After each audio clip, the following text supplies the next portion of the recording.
Donc, bienvenue dans ce webinaire sur quelle stratégie mettre en place au niveau du financement de votre transition énergétique. On va parler des nouvelles mesures de la cinquième période, bien sûr, des appels à projets de l'ADEME et du plan climat de BPI France. Le constat est le suivant.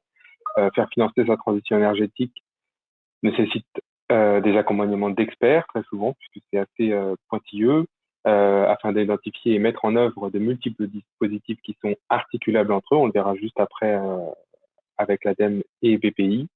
Et puis, on est tous conscients de l'urgence, mais c'est toujours un peu complexe de s'y retrouver par rapport à tout ce qui est disponible et tous ces dispositifs qui souvent sont décorrélés les uns des autres ou pris en stylo. Et donc, on va essayer de répondre à comment articuler l'ensemble des financements disponibles et puis comment s'orienter vers les nouveaux gisements d'économie d'énergie de demain. Les points clés seront les suivants. La cinquième période, comment trouver de nouveaux gisements. Les financements complémentaires aux certificats d'économie énergie, au niveau des prêts de BPI France, des aides et subventions de l'ADEME notamment. Et puis, on va parler aussi de la rénovation globale versus par geste, du décret tertiaire, quelle stratégie mettre en place. Le focus sera sur les économies d'énergie de demain, bien sûr. Alors, une petite introduction avant de laisser les intervenants se présenter les uns après les autres. Le lien entre l'innovation et les économies d'énergie et pourquoi on a s'était rassemblé BPI France, l'ADEME et la T2E. Eh bien, parce qu'on passe enfin de l'innovation plutôt schumpeterienne, c'est-à-dire basée sur la création de valeur sans vraiment réfléchir aux impacts qu'elle aura, à l'éco-innovation, et on passe dans un système d'innovation au service du bien commun pour la planète sur des sujets tels que la décarbonation des industries et du transport, l'efficacité énergétique, le numérique responsable, la rénovation des bâtiments, les villes durables, l'économie circulaire, etc. Et puis, notre gouvernement et plus précisément la ministre de l'Industrie nous rappelle que relancer notre industrie, c'est la rendre plus verte et plus numérique, donc compétitive. Et l'un ne va pas sans l'autre. Pour en parler, on a la chance et le plaisir d'accueillir plusieurs intervenants. D'abord, Grégory Chédin, coordinateur C2E à l'ADEME. Est-ce que, Grégory, vous pouvez rapidement vous présenter, s'il vous plaît? Oui, bonjour à tous et toutes. Je suis Grégory Chédin, je travaille donc à l'ADEME en tant que coordinateur du dispositif des C2E au niveau national. Voilà, donc porte d'entrée, tout ce qui concerne les C2E à l'agence. Voilà, et puis pour deux, trois, enfin quelques éléments complémentaires à l'agence, donc on est bien expert sur le sujet des C2E. C'est-à-dire expert pour le compte du ministère, voilà. Et puis on est là aussi pour le promouvoir, pour diffuser les bonnes pratiques, les retours d'expérience d'utilisation du dispositif C2E. Voilà. Merci beaucoup, Grégory. On a aussi la chance d'avoir Emmanuel Schneider, le responsable du plan climat au sein de BPI France. Emmanuel, je peux vous laisser, s'il vous plaît, vous présenter en quelques mots. Merci, bonjour à tous. Donc effectivement, chez BPI France, et je vais en dire un mot juste après, on a déployé depuis maintenant une petite année un plan climat ambitieux qui a notamment été annoncé en septembre dernier, donc qui représente pour la part BPI France 20 milliards d'euros en total pour les années à venir. Et donc je suis ravi d'être devant vous aujourd'hui pour parler de financement de la transition écologique. Merci, Emmanuel. Et puis, Marc Gendron, délégué général de l'AT2E. Marc, est-ce que vous pouvez vous présenter et présenter un petit peu l'AT2E aussi, s'il vous plaît? Oui, bonjour à toutes et à tous. Marc Gendron, je suis le délégué général du Club Certificat d'économie d'énergie à la T2E. Donc la T2E, c'est l'Association technique énergie-environnement. C'est une association qui a été créée en 1978 au moment du choc pétrolier, à la fois par des industriels plutôt de la chimie et puis des sociétés énergéticiens, donc EDF, Total et à l'époque Gaz de France. Donc l'efficacité énergétique est dans les gènes de cette association et j'ai le plaisir de piloter le club certificat d'économie d'énergie qui regroupe aujourd'hui 520 adhérents, c'est les derniers chiffres d'hier. Donc qui sont à la fois des énergéticiens, donc des obligés, mais aussi des délégataires, des mandataires, et puis des entreprises qui sont intéressées directement ou indirectement par l'efficacité énergétique et le dispositif des C2E. Et donc dans nos missions, on a pour mission porter les messages autour des certificats d'économie d'énergie, de faire le lien entre les obligés, les délégataires, enfin tous les acteurs du dispositif C2E et le ministère, la Direction générale énergie-climat et l'ADEME. Et on rédige toutes les fiches d'opération standardisées. Toutes les fiches passent par nous, on les rédige avec des experts et ensuite elles sont validées par les experts de l'ADEME. Donc on travaille de manière très étroite, bien évidemment, avec Grégory et ses équipes, et puis le ministère. Merci beaucoup Marc. Et puis pour représenter le cabinet de conseil Layton, j'ai l'honneur de partager la fiche avec François Dampérou, expert en financement de transition énergétique et d'innovation. François, est-ce que vous pouvez présenter Layton et votre poste? Oui, bonjour Baptiste, bonjour à tous, merci pour votre présence. Effectivement, donc chez Layton, on s'efforce d'accompagner nos clients, entreprises privées, collectivités et puis même des particuliers à aller vers la performance durable au travers de 3 grandes familles d'expertise. Une expertise efficience, c'est-à-dire améliorer les procédés pour être efficace économiquement. Une expertise innovation, accompagnée au financement de l'innovation, à son organisation, à son efficacité, et puis celle qui nous rassemble aujourd'hui, notre expertise énergie, avec notamment les certificats d'économie d'énergie, le dispositif qu'on adresse depuis la première période. À titre personnel, j'ai eu la chance, sur des fonctions commerciales, de pouvoir adresser l'intégralité des produits du cabinet et donc de pouvoir échanger de manière très dense et très régulière avec un petit peu tous nos clients. Et donc, on s'efforce aujourd'hui de faire ce lien, notamment entre nos expertises innovation et transition énergétique, qui sont bien évidemment des sujets liés. Des sujets clés. Première partie, la fameuse et tant attendue 5e période des certificats d'économie énergie. Comment trouver de nouveaux gisements? On le sait, il y a une part importante des volumes de la 4e qui va être débonifiée. Et du coup, comment s'orienter, comment vous orienter vers les sources d'économie d'énergie de demain? Un petit slide pour habiller un petit peu le débat que je vais lancer. Il y a un besoin de réaliser plus 12,5% d'économie d'énergie auprès des obligés. Il y a une limitation et une fin sur les bonifications coup de pouce, isolation et de chauffage qui a fait grand bruit. Et il y a des arrêtés du 11 et du 25 mars qui nous redéfinissent une notion de précarité, là, le renforcement des conditions d'accès au coup de pouce rénovation résidentielle collective et maisons individuelles, des nouvelles méthodes de calcul des obligations par type d'énergie, c'est tout à fait nouveau, et enfin des révisions et des publications de nouvelles fiches standardisées, et puis bientôt un nouveau guide dont Grégory vous pourrez parler au niveau des opérations spécifiques, et puis très important, des renforcements des contrôles, et puis des sanctions qui vont advenir au niveau name and shame, c'est-à-dire la possibilité de pointer du doigt ceux qui ne jouent pas le jeu, en plus de ce qui pourra advenir à ceux qui font du greenwashing.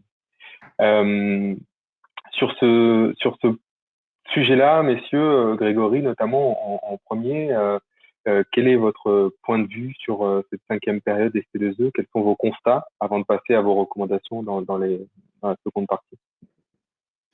Eh bien là-dessus, je m'appuierai sur les études qu'on a menées. Donc on a mené 2 études en 2019, une grosse étude qui était l'évaluation du dispositif dans son intégralité. Donc c'était la première fois que le dispositif était évalué de manière assez exhaustive, je dirais. Et grâce à cette évaluation, il y a eu pas mal de recommandations, donc notamment qui ont été prises en compte et qui sont maintenant des propositions, en tout cas pour la 5e période. Donc cette étude qui, voilà, donc elle est disponible, vous pouvez toujours la consulter.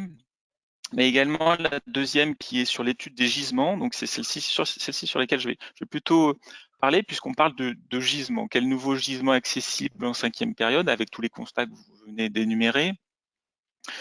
Moi, je vais repartir donc de cette étude gisement où on proposait 3 scénarios en fait, scénario bas, médian et haut. Et avec l'annonce qui est faite de l'obligation 5e période, comme vous savez tous, donc avec cette augmentation de 12,5% ou de plus 28% si on prend que les C2E réels sans compter la bonification. voilà, donc on est sur des augmentations je dirais assez légères, en tout cas par rapport à nous, ce qu'on pouvait envisager dans nos scénarios, puisque si on reprend un même périmètre, je dirais, le ministère, en tout cas ceux qui vont proposer cette nouvelle obligation, sont un peu au-dessus de notre scénario bas, puisqu'on avait un scénario bas qui était à 392 TWh CUMAC, et là, on est par an, hein, et là, on serait à peu près à 400 TWh, donc vraiment un peu plus haut que notre scénario bas. Et nous, quelque part, notre proposition, c'était plutôt notre scénario médian, voilà, avec une fourchette, hein, vous voyez, entre bas, médian et haut, mais quelque part, la proposition de l'ADEME, c'était bien le scénario médian, et on voit qu'on est un peu en deçà. Donc, ce qui veut dire, tout ça pour dire on estime pour nous, il y a beaucoup de gisements encore. Je rappelle par exemple que dans le résidentiel, les chiffres, c'est 4,8 millions de passoires thermiques, de logements en passoires thermiques, donc encore des travaux conséquents à réaliser. Dans le tertiaire, vous savez tous, il y a le décret tertiaire qui est en œuvre, et donc c'est aussi des économies d'énergie qui sont à la portée de main, en tout cas qu'il va falloir amener et faire.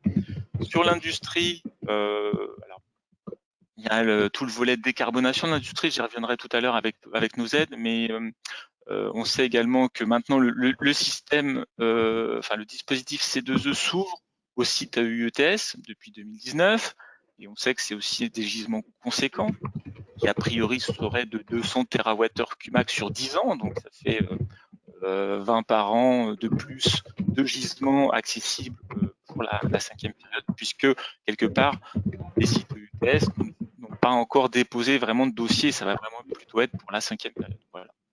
Et puis, je parlerai pour finir du secteur transport, où on voit que ça évolue beaucoup. Nous, dans notre étude de gisement, il y a effectivement, par rapport au passé, pas une tendance importante de hausse, mais on voit que c'est un secteur qui se décarbone. Enfin, il y a une décarbonation qui arrive. En tout cas, il y a beaucoup d'acteurs qui veulent, qui ont plein de projets de changement de motorisation des véhicules, de tout type de véhicules. Hein, que je peux parler des véhicules aussi bien maritimes, ferroviaires, des engins de BTP, des voitures, etc. On est sur des nouvelles motorisations, en tout cas plein de projets. Voilà, donc question, est-ce que le dispositif C2E pourra s'emparer de ce nouveau sujet? Mais en tout cas, c'est aussi des gisements à venir. Voilà ce que je pourrais dire sur cet aspect. Merci beaucoup, Grégory. Marc, à la T2E, quels sont vos constats? J'imagine que vous êtes sursollicité sur cette thématique de la cinquième période. Quels sont vos constats par rapport aux choix qui ont été faits par le ministère, par rapport à l'arrêt ou les freins des bonifications qui peut-être sont aussi vus comme à un certain moment donné des effets d'aubaine? Quel est votre point de vue là-dessus? Quels sont vos constats? Alors, la vision qu'on a côté AT2E, c'est que le ministère a effectivement proposé une trajectoire cinquième période qui est plutôt raisonnable, mais qui prend en compte en fait l'équation à résoudre, qui est une équation à de très nombreux inconnus. Donc on est bien, comme le disait Grégory, dans une logique de baisse de la consommation d'énergie en France, mais avec derrière, bien évidemment, un coût notamment pour les consommateurs, puisque je vous rappelle que à un moment donné, les 3 à 4 milliards d'euros par an qui sont mis sur le marché au travers des dispositifs des C2E doivent être payés par quelqu'un. Et aujourd'hui, ceux qui payent ce dispositif, ce sont les consommateurs, essentiellement consommateurs résidentiels et entreprises tertiaires. Et donc aujourd'hui, la difficulté pour le ministère, c'était bien de donner une trajectoire, somme toute, avec suffisamment d'ambition par rapport à ce qui a été fait en quatrième période, tout en respectant les équilibres et l'acceptabilité sociale d'une augmentation de ce dispositif, des coûts de ce dispositif C2E. Sachant qu'on a quand même eu l'expérience en 2018 de la taxe carbone, et on a vu ce qu'avait donné la taxe carbone. Donc la DGEC a effectivement, comme l'a dit Grégory, plutôt tablé sur un scénario bas. Aujourd'hui, alors c'est pas pour ça que ça va être une période, à mon avis, facile à réaliser, puisque aujourd'hui, donc la 4e période va se terminer au 31/12/2021. Probablement que, enfin, on sera à l'objectif de cette 4e période, hein, même au-delà, avec un certain nombre de volumes de stock. Hein. La DGEC annonce 400 TWh de stock. Mais les stocks sont plutôt nécessaires à la stabilité du dispositif, hein, puisque notamment je vous rappelle que les obligés qui font des offres à terme limitent une partie de la variation des prix grâce à ces stocks, puisqu'ils doivent être en capacité d'imaginer des prix de C2E à horizon 2 ou 3 ans au travers de leurs offres. Donc ça, c'est plutôt une bonne chose. Et puis en parallèle, donc Baptiste l'avait dit, la DGEC baisse les bonifications et les programmes. Donc quelque part, va chercher à réduire la planche à billets C2E. Puisqu'en fait, la réalité de la 4e période est assez simple. Hein, c'est qu'on a démarré la 4e période et en cours de 4e période, la DGEC s'est dit mais on ne va pas faire les objectifs.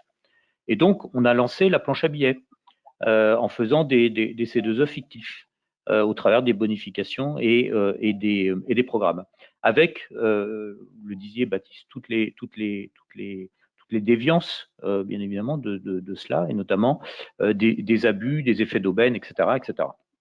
Donc moi, je pense que globalement, la pression restera sur cette 5e période, dans un contexte où, et je le répète, hein, je fais un peu le vieux con depuis que je suis au club C2E, mais je continue à le dire, ce dispositif C2E, il ne correspond pas au temps de fonctionnement des énergéticiens. C'est un dispositif court terme, alors que le temps des énergéticiens, c'est un temps long. Et donc, il nous faut de la stabilité, il nous faut de la visibilité. Et aujourd'hui, on n'est toujours pas dans un contexte de stabilité et de visibilité, puisque à 6 mois avant le lancement de la 5e période, on ne connaît toujours pas le niveau d'obligation. Hein. Bon, ça devrait sortir dans les jours qui viennent, mais bon, c'est toujours pas officiel. Et puis, on est toujours dans un dispositif qui reste complexe pour les acteurs. Donc, compliqué à produire. Grégory citait les sites UETS qui sont éligibles au certificat d'économie d'énergie. Certes, ils sont éligibles au certificat d'économie d'énergie, mais au travers d'opérations spécifiques, avec des mesures après travaux, donc très complexes à mettre en œuvre. Et donc, ça ne libère pas des gisements de manière immédiate. Donc, moi, ma vision, c'est que cette 5e période, elle n'est pas gagnée d'avance, et c'est sûrement pas le message que je veux faire passer aujourd'hui. Et par contre, il y a encore des gisements. Il y a des gisements qui sont encore peu exploités, il y a des gisements dans le tertiaire qui sont peu exploités, mais avec une complexité, puisque aujourd'hui, on est plutôt sur des logiques lot par lot, alors que dans le tertiaire, il faudrait pouvoir adopter une logique rénovation globale. Donc ça, il faut qu'on y travaille sur la 5e période.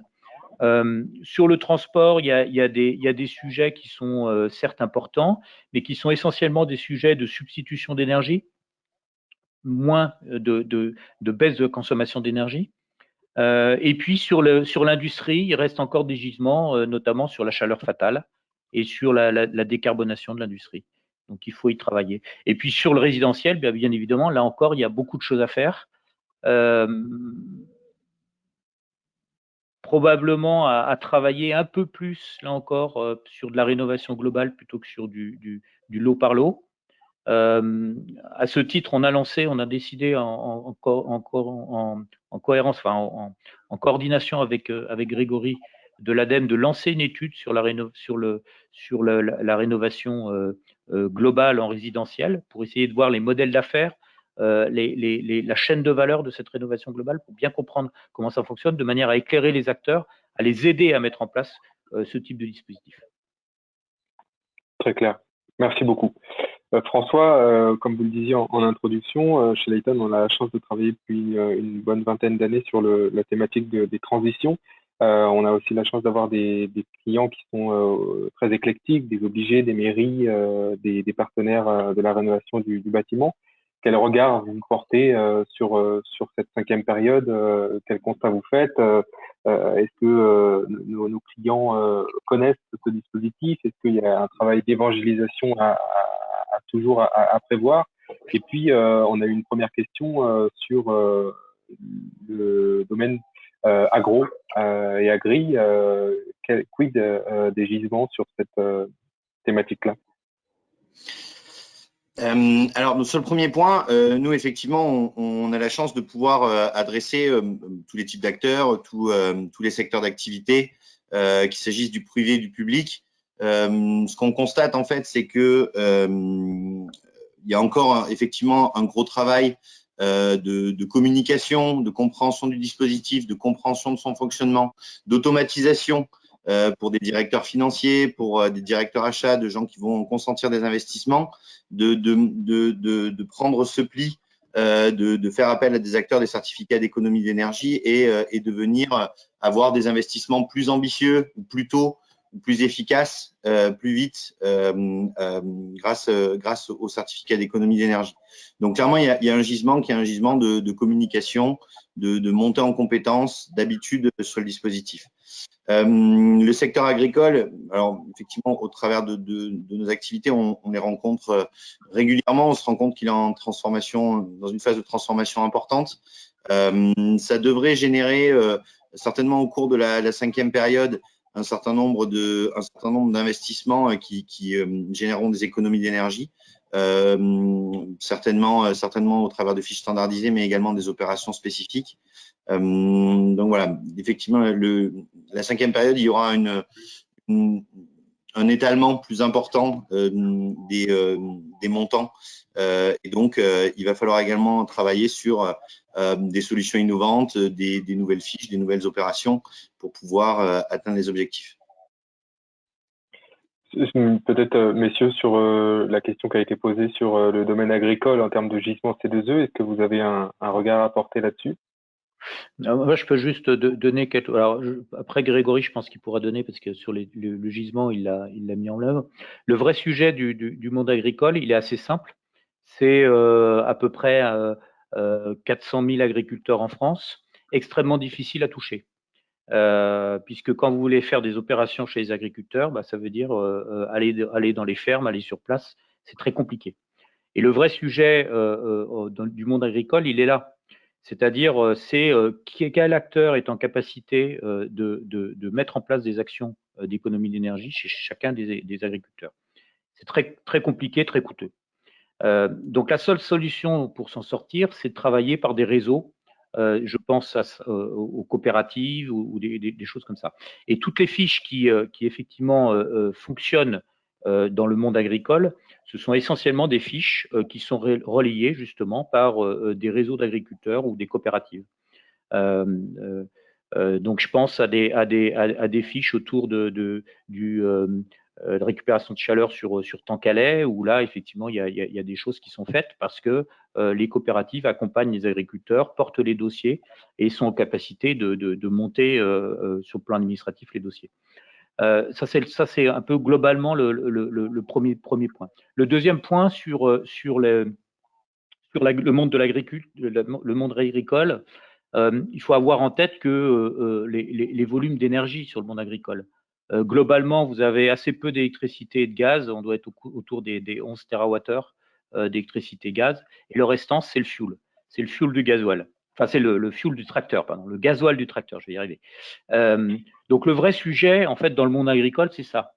C'est comment est-ce qu'on baisse la consommation des tracteurs, comment on modifie le mode de culture pour éviter d'utiliser le tracteur. Et aujourd'hui, alors on a une fiche d'opération, on doit avoir 2 fiches d'opération standardisées sur le tracteur, mais ça reste limité. Donc on a la partie stop and start sur les tracteurs et puis une partie entretien des tracteurs, mais ça va pas plus loin. Donc il y a peut-être des idées autour de ça. Je sais que notamment les agriculteurs travaillent beaucoup sur l'électrification. ça peut être peut-être des pistes. Très clair, merci beaucoup.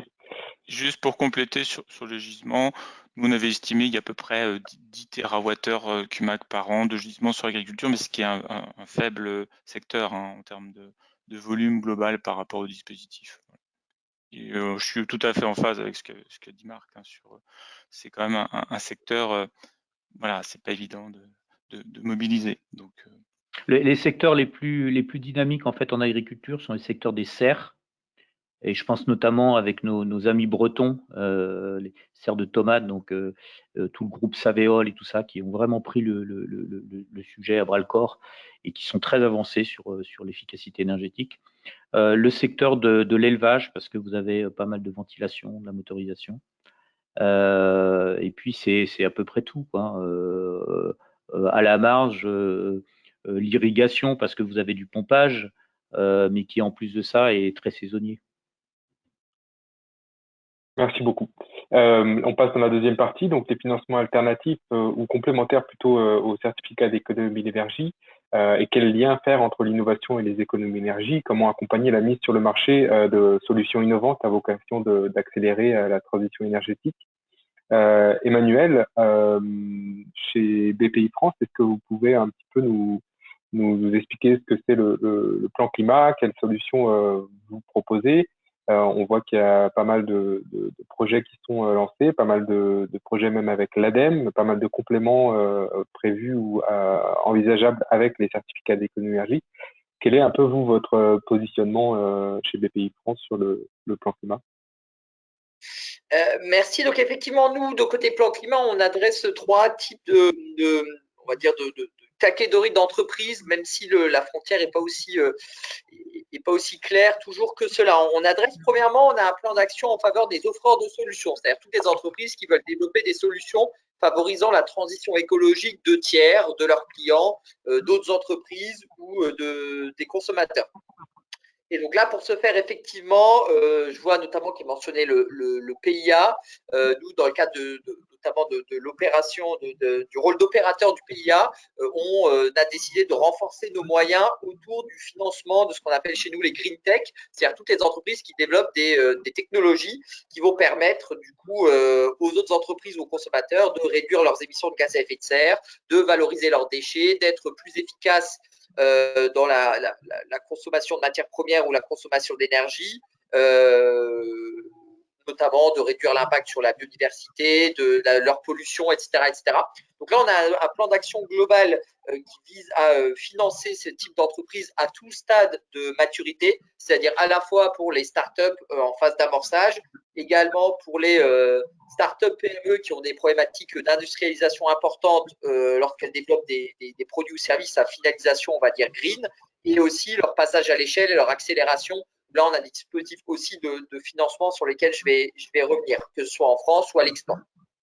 Donc, on a cette première catégorie, effectivement, on veut renforcer notre soutien en faveur des offreurs de solutions. Ensuite, on a une deuxième, on va dire, catégorie d'entreprises ou de projets qu'on veut soutenir, sur lequel je ne m'étendrai pas, c'est tous les porteurs de projets ENR. Donc là, nous, on a un plan d'action, on veut massivement financer les énergies renouvelables en France et à l'export à nouveau. Et le dernier, on va dire, typologie d'entreprise, mais en fait, ça revient quasiment à tout le reste, qui revient à financer et accompagner la mise en transition de toutes les entreprises, quel que soit leur secteur. Et ça se fait de différentes manières, je vais détailler juste après, à la fois en proposant, selon la maturité des entreprises, qu'on accompagne des modules d'accompagnement, on va dire, extra-financiers, c'est-à-dire notamment, je vais parler rapidement du GAG EcoFlux ensuite, en partenariat avec l'ADEME, mais l'idée, c'est de proposer aux entreprises des modules d'accompagnement qui leur permettent à la fois de faire un diagnostic de leur état des lieux, par exemple en termes de flux, sur ce que je vais détailler jusqu'après, ou alors et des plans d'action par la suite qui leur permettent d'agir, puisque c'est bien beau, entre guillemets, d'avoir un constat, une mesure, et ça, que ce soit vrai sur une mesure carbone, une mesure de flux, une mesure de consommation énergétique ou d'autres, mais ce qui est important pour nous, c'est d'aider les entreprises à structurer des plans d'action qu'on pourra éventuellement par la suite financer aux côtés de banques partenaires. Donc là, pour ces volets, on a lancé un certain nombre de dispositifs. Je vais en détailler 3 à ce moment-là. Le premier, c'est le diagnostic EcoFlux, qui a été réalisé en partenariat avec l'ADEME, qui fait suite à l'ancien dispositif TPE-PME gagnante sur tous les coups. L'idée, c'est de proposer aux entreprises pour un reste à charge entre 1 000 et 1 500 euros, le reste étant pris en charge par l'ADEME, justement de bénéficier de l'expertise d'un bureau d'études qui va réaliser l'inventaire des flux de consommation d'énergie, d'eau, de matière et les flux de déchets d'une entreprise et proposer un plan d'action permettant de les réduire. Et l'avantage, c'est de faire coup double. Premièrement, c'est de réaliser des économies financières, donc substantielles et rapides pour tous les diagnostics qu'on a réalisés jusqu'à présent, et en même temps d'avoir un impact favorable sur l'environnement. Et donc ça, c'est un dispositif qui marche extrêmement bien depuis qu'on l'a lancé à l'été dernier. Et donc, on est bien entendu armé pour en faire plus, puisque l'objectif, c'est de permettre à un maximum d'entreprises de réduire ces flux. Ensuite, en parlant de dispositifs de financement, parce que c'était ça effectivement le thème majeur du sujet, on a deux prêts qui permettent de financer des programmes de transition écologique et qui permettent, dans ce cas-là, de prendre en charge des investissements en faveur de la transition écologique, le lancement de nouveaux produits et services au service de la transition. On a un premier qui va faire écho à ce qui vient d'être dit, ça s'appelle le prêt économie d'énergie qui permet de financer des opérations éligibles au C2E. Avec des montants pouvant aller jusqu'à 500 000 euros sur 7 ans, là-dessus, dont 2 différés maximum. Donc là, on est effectivement sur des assiettes, c'est-à-dire de financement assez normées. Et à côté de ça, on a un dispositif, on va dire, plus large qui s'appelle le prêt vert. Et notre prêt vert, lui, il peut aller jusqu'à 10 ans dans le cadre de la relance. Et lui, il finance de manière plus générale tous les projets qui ont une finalité positive sur l'environnement. Donc, ça peut être le lancement de nouveaux produits et services favorables à l'environnement, ça peut être la décarbonation d'une chaîne de fabrication, la mise en œuvre d'un programme de mobilité durable dans l'entreprise ou le verdissement de mix énergétique, par exemple. Et donc tout ce prêt vert, dans le cadre de la relance, puisqu'on a comme objectif d'en faire 1,5 milliard en 2 ans, a vraiment vocation à être assez générique pour financer un maximum de PME et ETI qui veulent accélérer sur le chemin de la transition. Donc ça, c'est pour nos dispositifs de financement.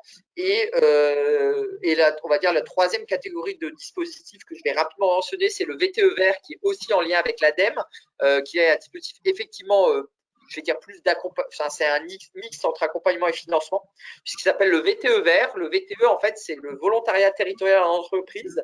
Et l'idée, c'est que lorsque les entreprises embauchent un jeune diplômé en sortie d'école ou qui a minimum Bac+3 et que ce jeune-là va travailler minimum 1 an sur un programme de transition écologique, et bien dans ce cas, l'État et l'ADEME peuvent octroyer par l'intermédiaire de BPI France une subvention allant jusqu'à 8 000 euros.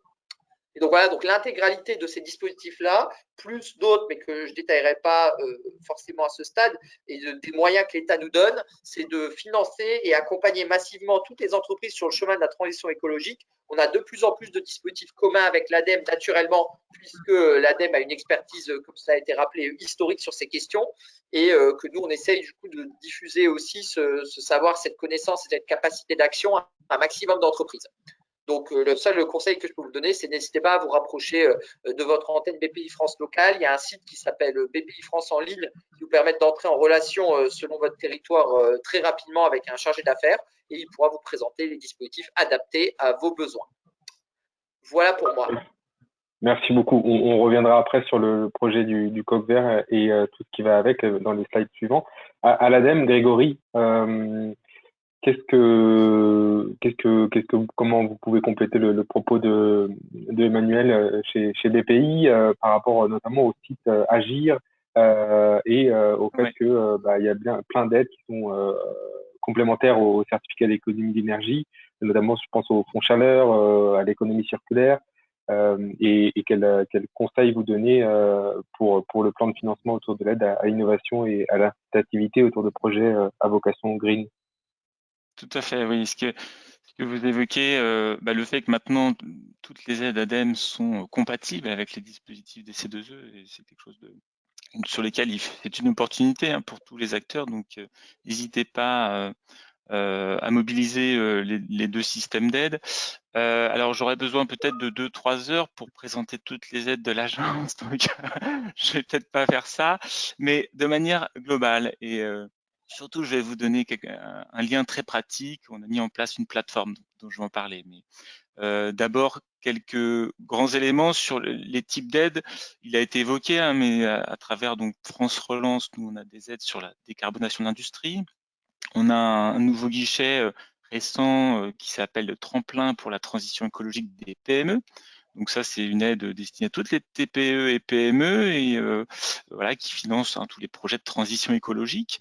Voilà, donc avec un système de guichet, donc c'est assez simple.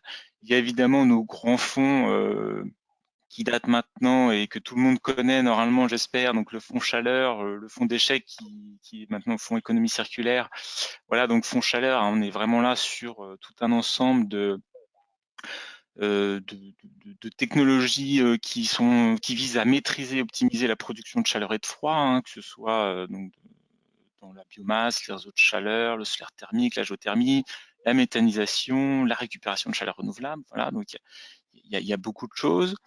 Il a été évoqué le plan d'investissement d'avenir, donc avec toutes les aides qui peuvent être mobilisées en lien avec BPI. Et puis, il ne faut pas aussi oublier, et ça, les acteurs ne le savent peut-être pas, mais on peut aussi avoir des accompagnements régionaux, puisqu'en fait, on a des directions régionales qui ont aussi des systèmes d'aide, je dirais, dépendants du territoire. Voilà, et donc comment s'y retrouver, en fait, voilà, quel est le constat? C'est qu'il y a beaucoup d'aides, mais comment s'y retrouver? Et donc, l'élément dont je vous fais part, et je vous le mets sur le chat, c'est voilà, cette nouvelle plateforme qu'on a mise en place à l'ADEME qui s'appelle Agir pour la transition.adem.fr. Ça, c'est le site, mais c'est voilà, donc la plateforme, c'est bien Agir pour la transition. C'est une plateforme en fait qui vous permet d'avoir un parcours personnalisé. C'est-à-dire que vous avez un projet, vous ne savez pas quelles sont toutes les aides mobilisables. Au lieu de chercher tous les appels à projets vous concernant, vous rentrez sur cette plateforme. Vous avez un contenu personnalisé. Vous pouvez mettre votre projet et en fonction du projet, les financements qui sont disponibles pour vous. Donc voilà, on a fait ce choix d'avoir un lieu unique pour tous les acteurs, que ce soit particuliers, entreprises, collectivités, qui vous permettent à vous de connaître tout ce qui peut vous être utile. Voilà. Donc il y a des expertises, il y a des retours d'expérience. Normalement, toutes les solutions sont adaptées à votre projet. Voilà. Et pour nous, c'est à la fois le but de rentrer dans l'ère numérique, c'est-à-dire d'avoir des outils adaptés et utiles et clés en main pour les gens. Et puis c'est aussi parce qu'il y a l'urgence et il y a aussi voilà, l'urgence de trouver des financements, en tout cas d'avoir le bon financement. Voilà, donc n'hésitez pas, allez sur cette plateforme, inscrivez-vous. Donc c'est juste vous vous inscrivez et puis après vous avez un accès sur l'ensemble par rapport à votre projet. Voilà ce que je peux dire. Marc, pendant le point téléphonique qu'on a eu pour préparer cette intervention, vous nous faisiez part du fait que déjà en France, on a la chance d'avoir beaucoup d'aides financières qui sont mises à notre disposition par rapport à d'autres pays. Mais par contre, il y avait une réelle difficulté de compréhension des aides et de stratégie autour de l'innovation globale et de la transition énergétique. Quel est votre point de vue là-dessus? Oui, mais ça rejoint la problématique que vient citer Grégory. Côté club C2E, on a souvent de nombreuses questions d'acteurs, d'industriels ou de PME qui nous disent est-ce qu'on peut cumuler les C2E avec les aides FEDER, avec les aides de l'ADEME, parfois BPI, etc. Ou est-ce que c'est articulable, etc. Donc on a pas mal de questions. On sent que les populations dans les entreprises sont un peu perdues par rapport à toutes ces aides. Et puis parallèlement, et ce qui est très surprenant, c'est que quand on regarde effectivement les volumes d'aide, ce sont quand même des volumes d'aide qui sont conséquents, puisque si vous prenez les certificats d'économie d'énergie, on est à peu près, en fonction du cours des certificats d'économie d'énergie, on est entre 3 et 5 milliards d'euros par an qui sont mis sur le marché de l'efficacité énergétique.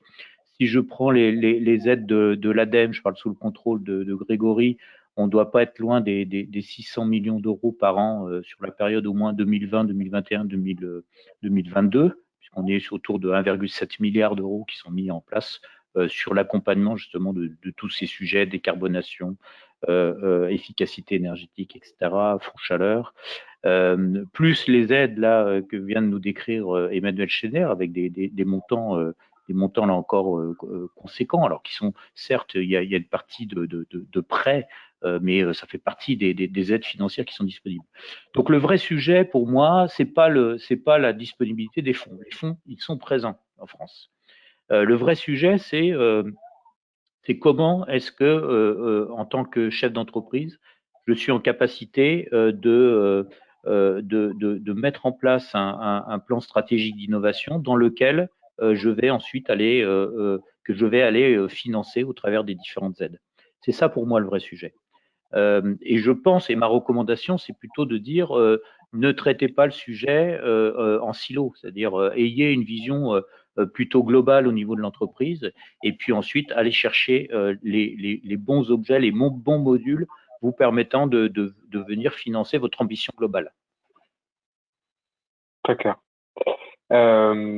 François, chez Layton, quel est notre regard par rapport à tout ça et quelle est aussi notre proposition de valeur et notre devoir de conseil pour avoir justement une vision long terme de sa stratégie entre sa stratégie d'innovation et sa stratégie de transition énergétique et quelle est cette vision qu'on a voilà, sur ce cumul vertueux des aides pour accélérer la transition? Oui. Bon, on vient d'avoir une liste assez, même très complète des différentes possibilités de financement, qu'il s'agisse des différents types de cibles, mais également des différentes phases qu'on va pouvoir identifier lors d'un projet de transformation d'une entreprise ou d'une organisation de la part d'un dirigeant. Nous notre vision, hein, en fait, on est convaincu qu'il faut commencer par maîtriser les coûts pour que les organisations puissent avoir finalement des marges de manœuvre opérationnelles. Ensuite, il faut bien comprendre le projet long terme dans lequel le dirigeant d'entreprise veut s'inscrire.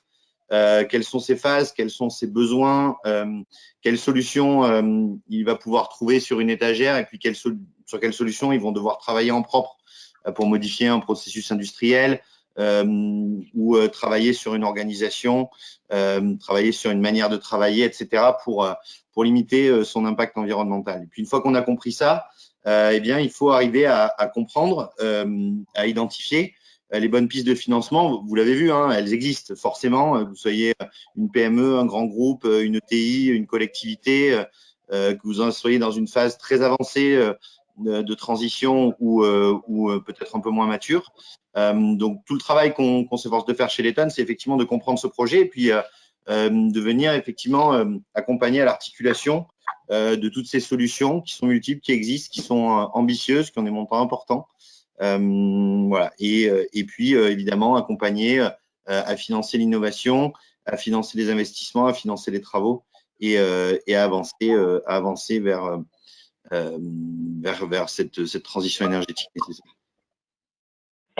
Merci beaucoup. Avant de passer à la troisième partie, il y a quelques toutes petites questions que j'aimerais vous poser. Quelles sont les nouveautés de la transition énergétique concernant le secteur tertiaire? Donc justement, on va en parler juste après. Et un peu plus sur les contrôles aussi COFRAG. Je pense que ça intéresse pas mal de personnes. On en a parlé au début, le renforcement de ces contrôles. Est-ce que vous pouvez un petit peu revenir là-dessus et quels sont vos conseils par rapport à ça, à part de faire les choses dans les règles de l'art? C'est une question qui met tout le monde à l'aise. Je ne sais pas qui, peut-être Grégory ou Marc, quels sont vos conseils par rapport à ça? Alors, juste par rapport, ou Grégory, vas-y, parce que je te... Ou je te laisse la parole, Marc, parce qu'il y a aussi un GT contrôle qui était en... Voilà, oui. il est monté, oui. Donc... Ok. En fait, ce qu'il faut bien comprendre, c'est la dynamique de ces et l'exigence de la DGEC en matière de contrôle. C'est que si la DGEC on arrive à renforcer les contrôles, c'est qu'il y a un sujet, c'est qu'il y a un problème. Ça veut dire que le pôle national C2E, lorsqu'il le contrôle des dossiers, se rend compte qu'il y a quand même des aberrations. Donc il faut quand même bien comprendre ça. Alors ce qui est un peu normal aussi, parce que le dispositif des C2E, c'est quand même un dispositif qui est très industrialisé. Quand on prend sur la rénovation, c'est plus d'1 million de logements qui ont été rénovés au travers du coup de pouce isolation, et cela en à peine, enfin en 2 ans, 2 ans et demi. Donc ce qui veut dire qu'il y a bien nécessité à un moment donné, de poser les choses et de demander et d'être exigeant par rapport aux acteurs. Ce dispositif de contrôle, il est vrai aussi pour des fiches d'opération qui traitent de l'industrie. On a eu par exemple le cas avec la fiche Indut 117, récupération de chaleur sur des groupes froids, qui représente quand même à l'heure actuelle à peu près 20% des volumes déposés, tous secteurs confondus, du dispositif des C2E, donc c'est pas rien. Et là encore, on a vu des aberrations, c'est-à-dire des acteurs qui surdimensionnaient des groupes froids, alors même qu'ils n'avaient pas besoin de besoin de froid en conséquence. Enfin, voilà, il y a des abus. Donc, on est amené dans le dispositif, lorsqu'on identifie des dérives, à soit être plus exigeant dans les fiches d'opération standardisées. Pour l'Indut 117, on a mis en place des visites, des études techniques amont, mais on peut aussi demander et renforcer les contrôles.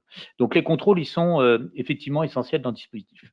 Maintenant, les contrôles sont compliqués à monter, notamment pour l'ensemble des acteurs. Parce que lorsque vous mettez en place des contrôles, bien évidemment, vous devez mettre en place un plan de contrôle sur des milliers de chantiers, donc vous prenez du délai.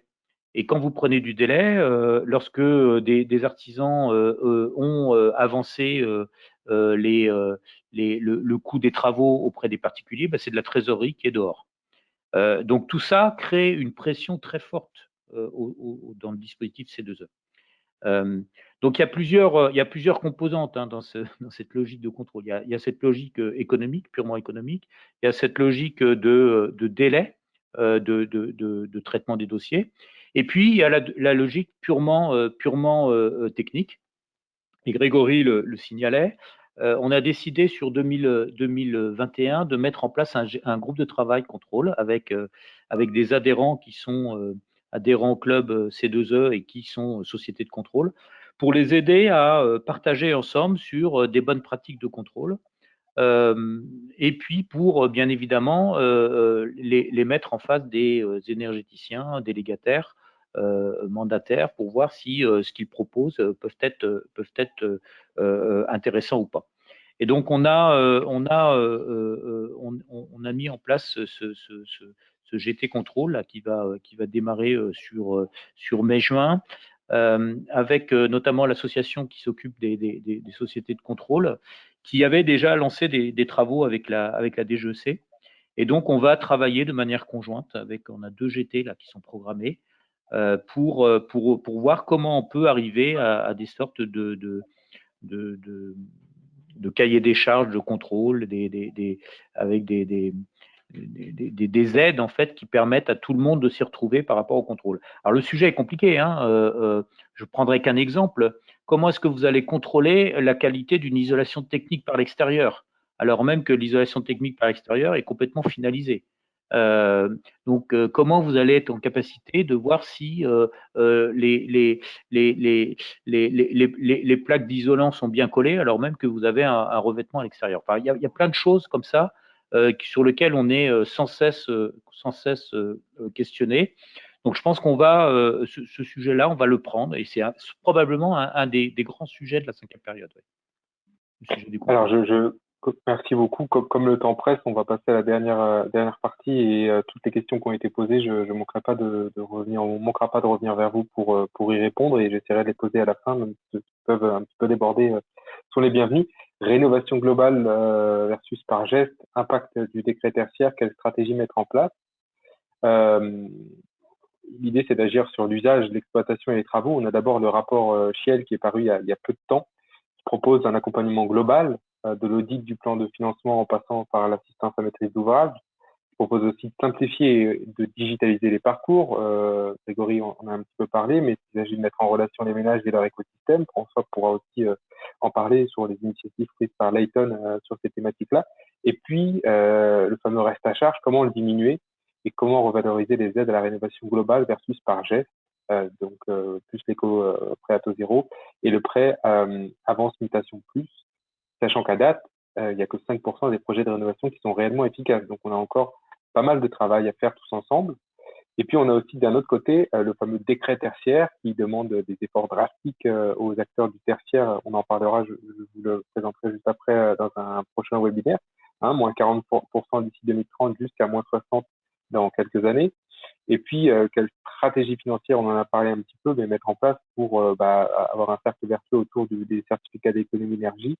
Et puis, sur le terrain, quelle stratégie mettre en place avec les partenaires qui vont bien, mais aussi changer les comportements des usagers, des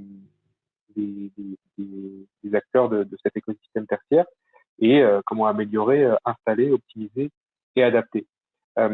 Messieurs, quels sont vos regards sur ces deux thématiques? Est-ce que vous avez des conseils sur ces sujets-là?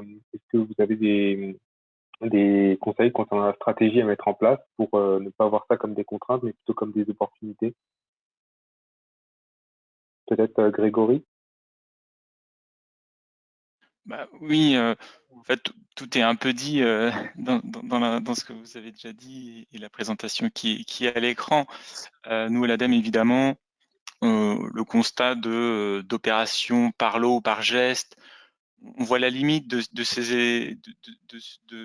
cette démarche, de ces démarches, mais on sait également que c'est lié à des contraintes financières, des contraintes temporelles, que la rénovation globale, c'est théoriquement vers quoi il faut aller. Donc, il faut en fait, surtout quand on fait par geste, et le dispositif C2E doit bien l'intégrer, c'est que ce soit des gestes qui soient compatibles avec une rénovation globale aussi à terme. Donc, je pense qu'il faut, de toute façon, dans l'état actuel, et là je parle pour l'instant résidentiel, je ne parle pas tertiaire, mais dans l'état actuel de résidentiel, il y a tellement de choses à faire qu'il faut pouvoir tout faire, mais effectivement que les travaux soient de qualité. Voilà. Donc on en a parlé des contrôles, mais c'est l'enjeu, hein, l'enjeu de voilà, que les aides soient là.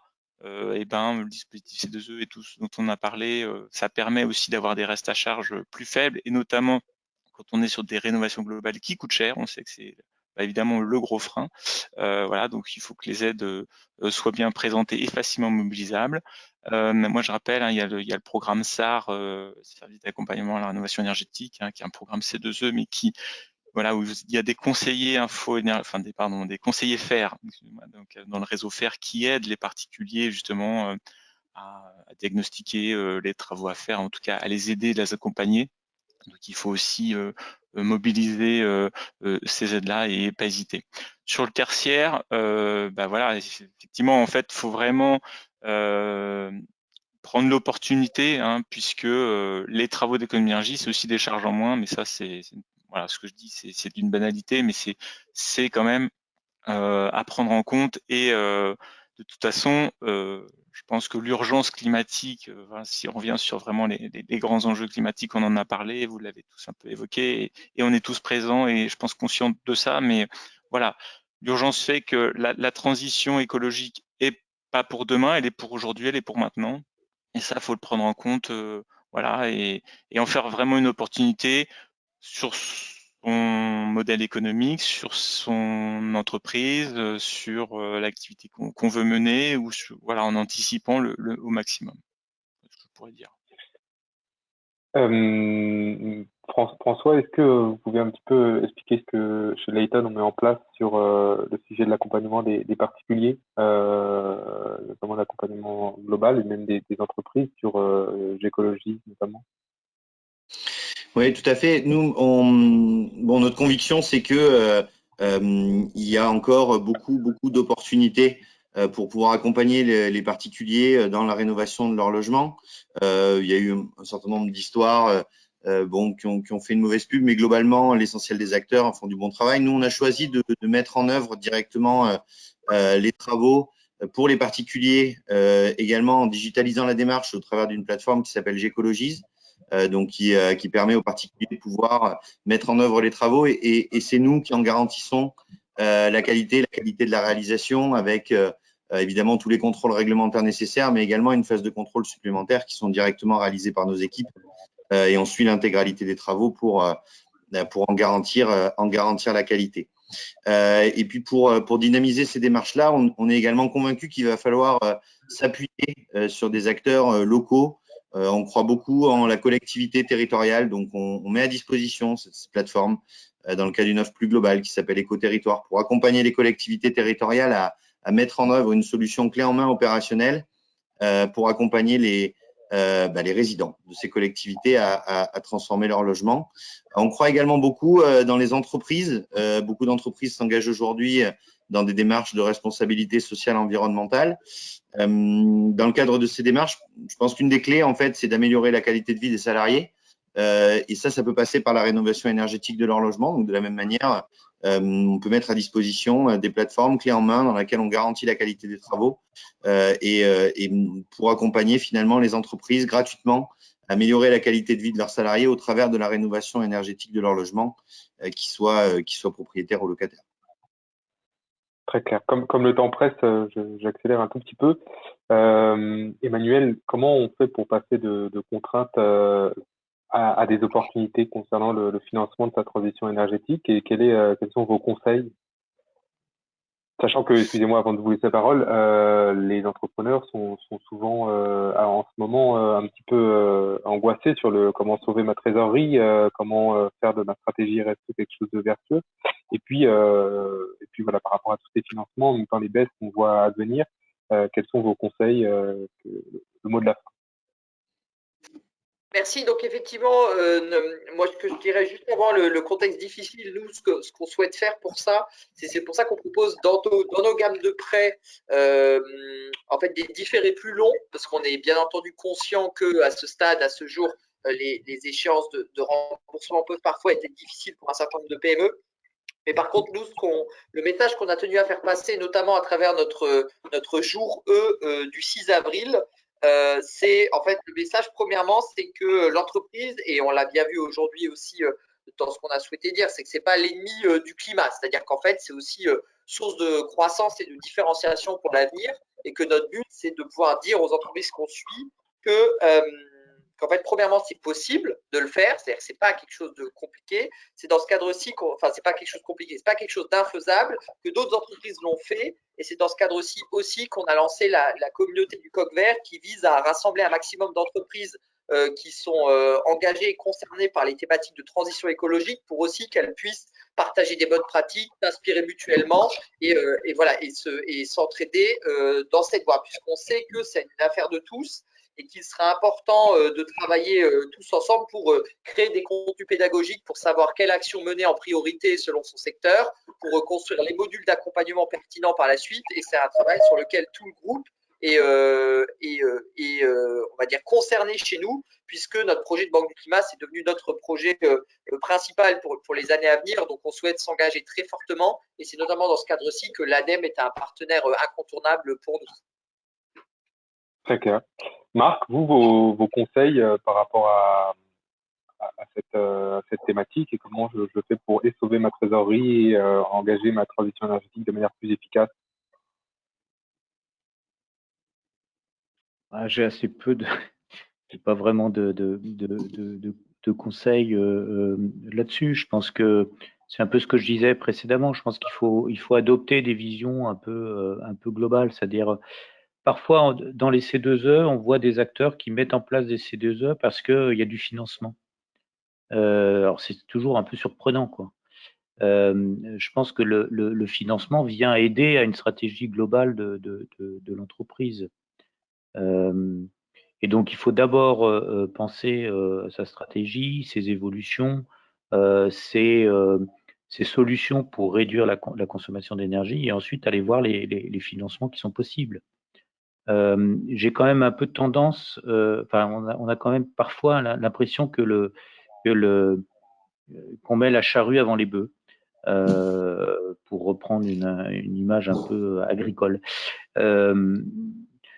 Donc voilà, je pense qu'il faut, on voit qu'il y a des financements qui sont disponibles, dont les C2E, mais le vrai sujet d'abord, c'est comment est-ce que dans mon entreprise, quels sont mes leviers d'action, sur quel type d'action je peux mettre en place pour réduire ma consommation, et ensuite je vais voir s'il y a du financement.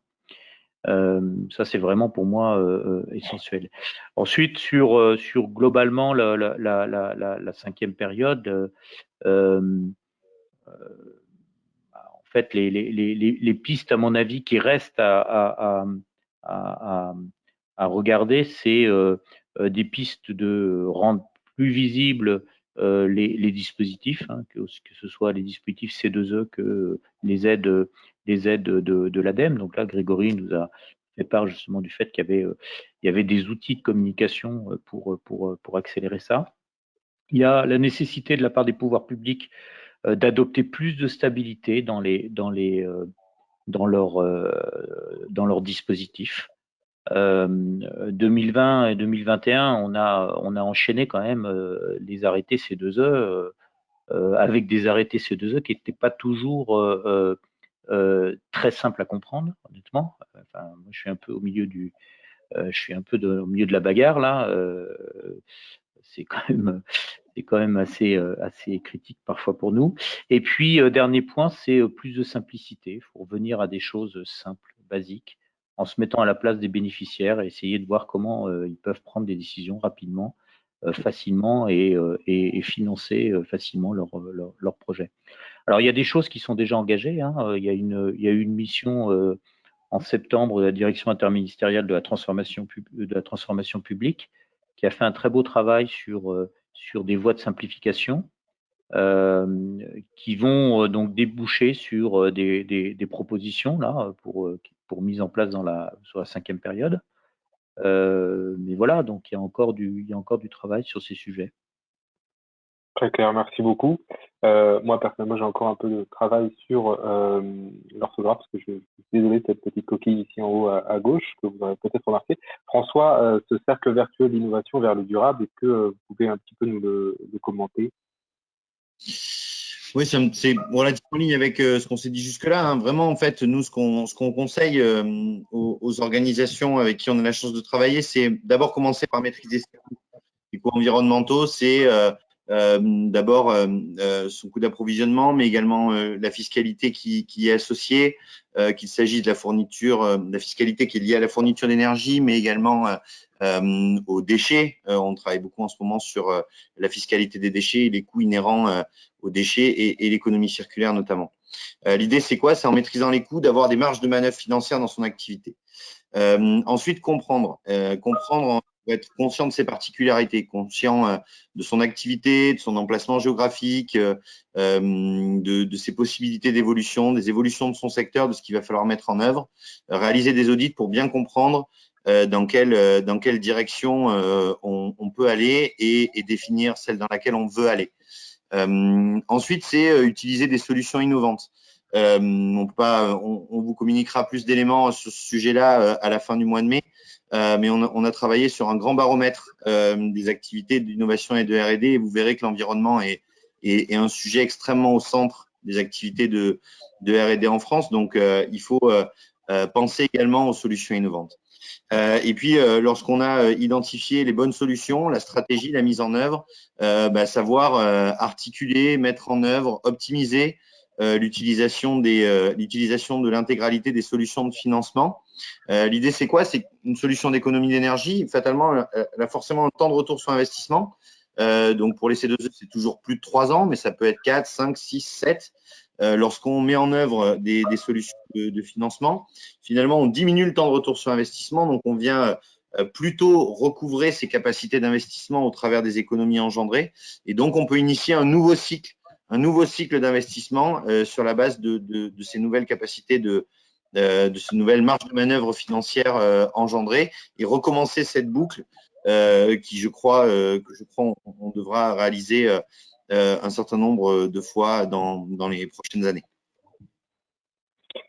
Merci beaucoup à tous. Désolé de ne pas avoir pu poser toutes les questions, mais on les a toutes notées, donc on essaiera de revenir vers chacun à ce sujet, et puis vous aurez le replay à disposition. Merci beaucoup Marc, Grégory, Emmanuel et François pour vos interventions. Je pense que ça a logiquement éclairci un certain nombre de points.